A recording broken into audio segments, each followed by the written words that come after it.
Sorry, Coops. Nah, it's all good. There's nothing there, so it makes sense. Yeah. Good luck sharing a bed with your ex, though. Yeah. Thanks. Good luck going home.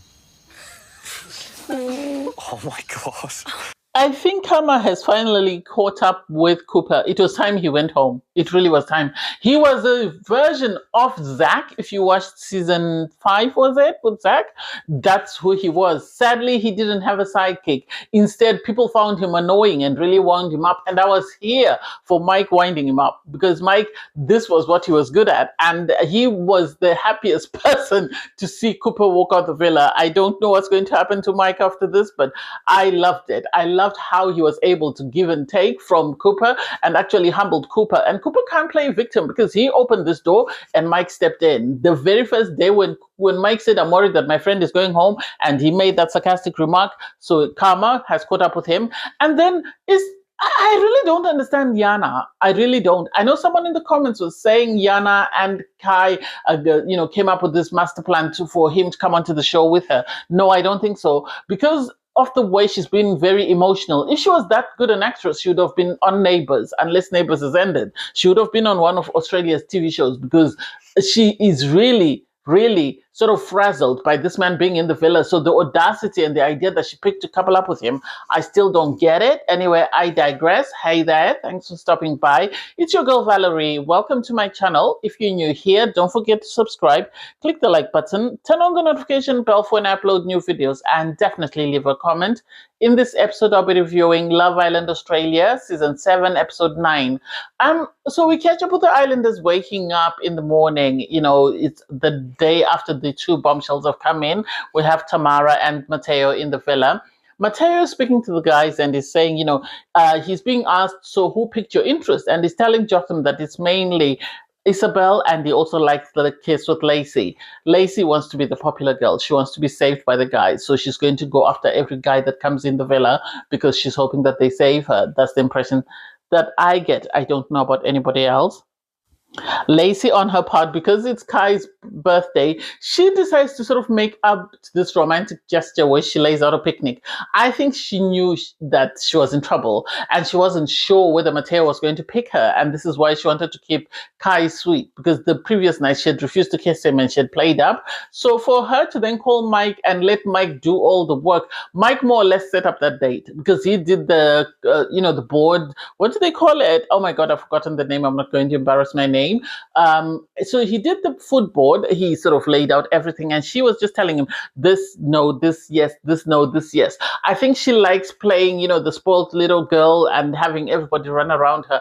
After he made the board out, he then had, Mike had to run out and sort of lay out the area where they were going to sit, make sure the food was out there. On his part, Kai knew what was happening. He knew what was happening because they kept constantly having to sort of try and distract him. He knew what was happening, and he knew that Lacy only coordinated other people doing that for him. They sat out. I thought Lacy was insensitive as per usual because of the fact that it's this guy's birthday. His ex is in the villa. She spent his past birthday with him. So for her to be making out with him and doing all that in front of everybody, for everybody else to see, doesn't make sense. Given that in private she refused to kiss him the night before, Jana goes for a chat with Connor, and she was saying it's a bit difficult for her because the past birthday she spent it with Kai, and so to see him with somebody else is a bit hard for her. And it's like, girl, if you don't have the bandwidth, go home. Unless you're planning on rekindling with this guy, if you don't have the bandwidth, go home and deal with your grief there instead of wasting everybody's time constantly moaning around the villa. You had Matteo pull Isabel for a chat. That was like watching paint dry. It really was watching paint dry because there was nothing that they said that sort of stood out. He did ask her, how's your connection with Cooper? How strong is it? And you had Isabel refusing to say. Isabel, in my opinion, I think Isabel, on her part, is going to stay with Connor until her type walks in. Until her type walks in, she's going to stay with Connor, tell him he's the best thing since sliced bread. And then when her type walk in, she's going to do a hard left and sort of go for her type. You then have the love triangle. Oh my God, I love this. Tamara, Cooper, and Mike. So you had Cooper was very pompous. He felt like he was God's gift to women. And sadly for him, he came across very pompous, very arrogant, very ignorant. And so for him to think he's really impressing Tamara, I was pleasantly surprised because you could tell she wasn't in it.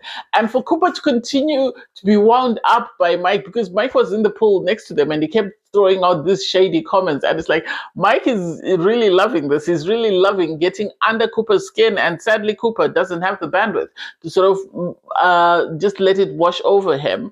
After that chat, you had Tamara go for a chat with Mike, and they really seemed to get along. I thought they really got along. I found them very sweet and very endearing in how they spoke about each other and how they spoke to each other. And so I wasn't surprised that they were really having a great time. They were really flirting.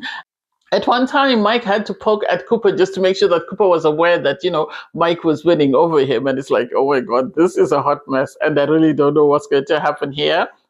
You had Matteo then pull Jana for a chat. I thought it was it. I thought Jana was more open to getting to know him than she was to getting to know Mike. I think with Mike, she immediately switched off. And the moment, Kai walked in, things didn't turn back. But she really seemed interested. She said she really liked him. She found him attractive. And so I don't know how that will play out. I really don't. I don't know how that will play out because I don't know whether Jana is ever going to be able to 100% fully commit herself to anyone now that Kai is in the villa, unless Kai leaves the villa. You had Lacy go for a chat with Matteo.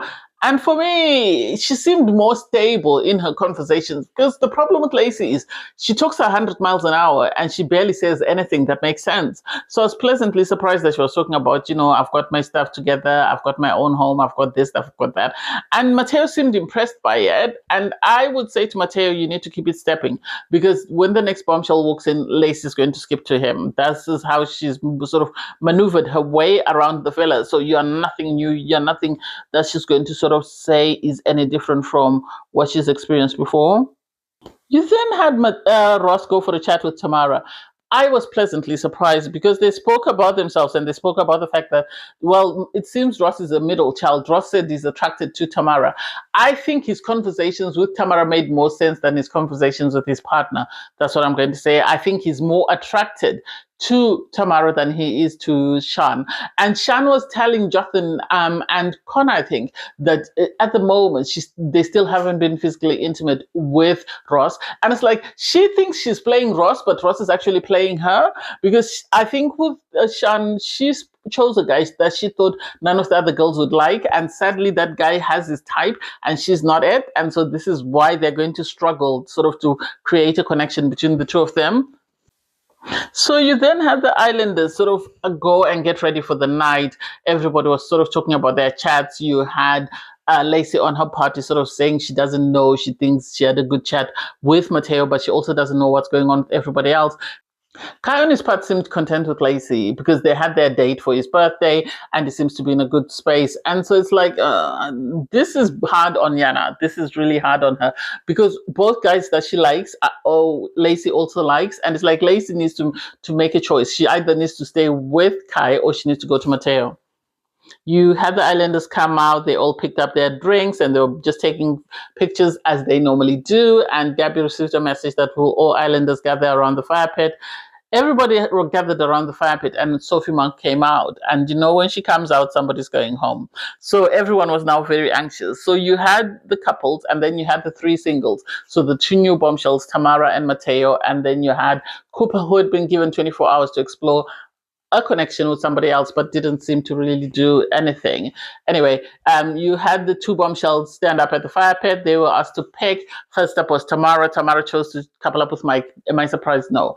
I think she's better off with Mike than she is with Cooper. I think Cooper was annoying, whereas Mike, on his part, seems more endearing. He seems to have a great sense of humor. He seems to be more caring and empathetic towards his partners. And he seems to have sort of acts of service as one of his qualities. And I love that. On his part, Matteo chose to couple up with Lacy. I'm not surprised. I think that was production based. Because production wanted to pit Kai versus Cooper because of all the drama that's been there. Anyway, so once those two couples were formed, they were then told to sit down. The rest of the guys were told to stand by the fire pit, and the girls were having to choose because there were more more guys than there were girls.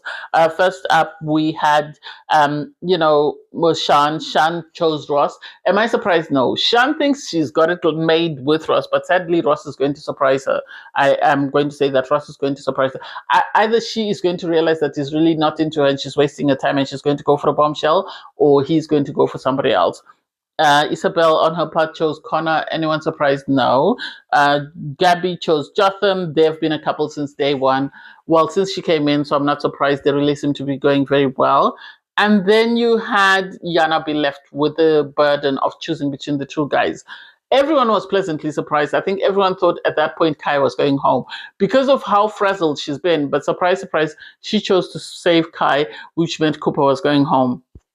Cooper was a jerk, and I'm happy he's gone home because of the comment that he said, good luck sharing a bed with your ex. And it's like, you can't be that bitter. You can't be that bitter. I love that Mike was also responded and said, good luck going home, because you can't be throwing shade and not expect someone to throw shade back at you. So that was cute.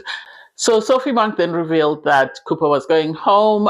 Everybody left the fire pit. And you had this conversation between Mike and Lacy, where Lacy was saying she's happy that, Kai is still in the villa because she would have been heartbroken if he went home. She would have had to go home. She was telling everybody if Kai went home, she would have had to go home.